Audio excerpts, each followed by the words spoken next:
50 meters, and every little step back is about 10 meters. So this is the area that we're going to be working with on this right side. I'm going to engage my cruise control. I'm going to set it right now. I'm going 38 miles per hour.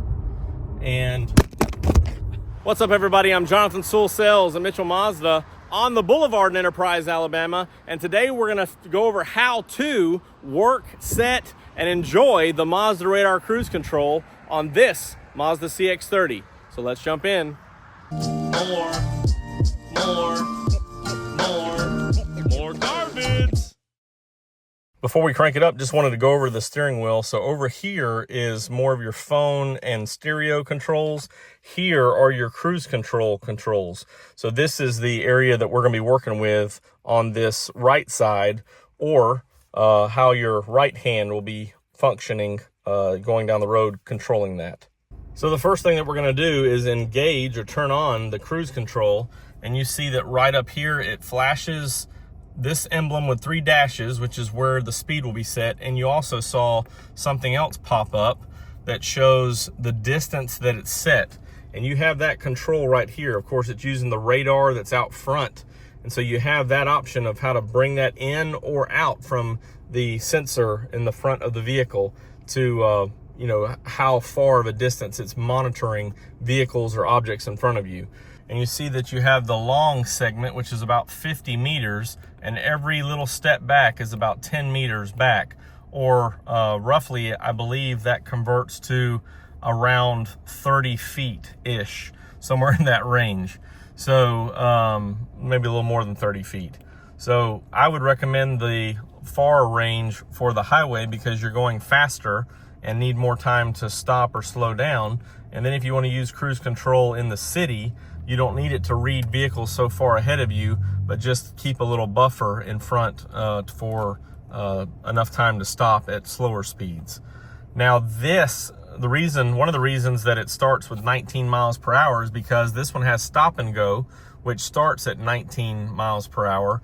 And so the purpose of the stop and go is that when you have this set, this Mazda Radar Cruise Control may bring you all the way to a stop without you having to hit the pedal at all, the brake pedal at all. It'll bring you to a stop. When it does that, you'll kind of be in a locked position, and then if you hit the accelerator when you're ready to go, it will actually continue and pick up to speed of the setting there.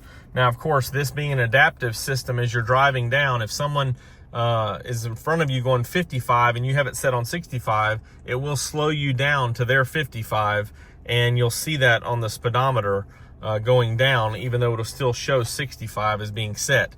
Then if that person changes lanes or is no longer in front of you, you'll pick back up to speed at 65. So that's one of the conveniences of the Mazda Radar Cruise Control. I'm driving down the Boulevard now. I'm going to engage my cruise control. I do have both hands on the steering wheel for safety. And I'm going to hit set. And I'm set at 39 miles per hour. And so you can see everything lights up green. And that way it lets you know that it is active. And it also shows in the center of the lanes there that it's reading. The radar is reading in front of me.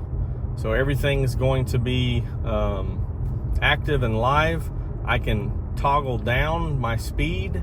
You can see the speed dropping down. It also shows green on the digital screen here where my speed is set. And if I want to cancel it, I can hit cancel and it drops out that speed. And then if I want to resume, I can push over here for resume and it will go. So everything's working the way it should, and it's adaptive. Now this cruise is available in a traditional setting. So as we have it right now, you see that logo matches the steering wheel. It's got the car and the speed, so it's that adaptive. What you can do is go to settings, and we will go to safety settings, driver assistance system, Mazda Radar Cruise Control, and you can see we can uncheck that, and you can see what it does. Enables automatic control of following distance when using cruise control. So if we uncheck that, it no longer is active. Then when we turn on the cruise control, you can see it's more for traditional, just the speed or the dial there. So this is traditional cruise control. It will stay at the speed you set it at until you apply the brake or cancel it right here.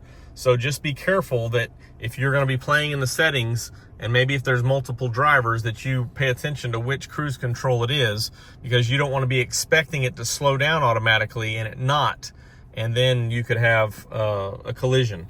So just make sure you know what setting you're on. Now, just like most other active safety features, if you engage this cruise, it will stay through a engine cycle. However, we had just turned off the adaptive feature.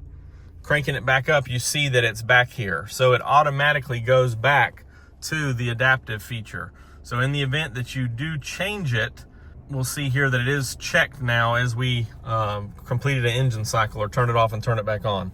So just be sure that you have the setting that you want, and it's best to get that set before you go driving up and down the road, so you don't have to play with the dial and in the system while you're on the highway. So get everything set the way you want it, and then you can adjust your speed or set your speed accordingly. If you have any questions or comments on how to use the Mazda Radar Cruise Control, you can always drop them down below. And again, yes, I'm driving in the parking lot.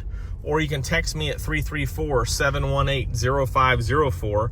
I am Jonathan Sewell Sales at Mitchell Mazda on the Boulevard in Enterprise, and I really can't wait to see you in one of your very own beautiful Mazdas.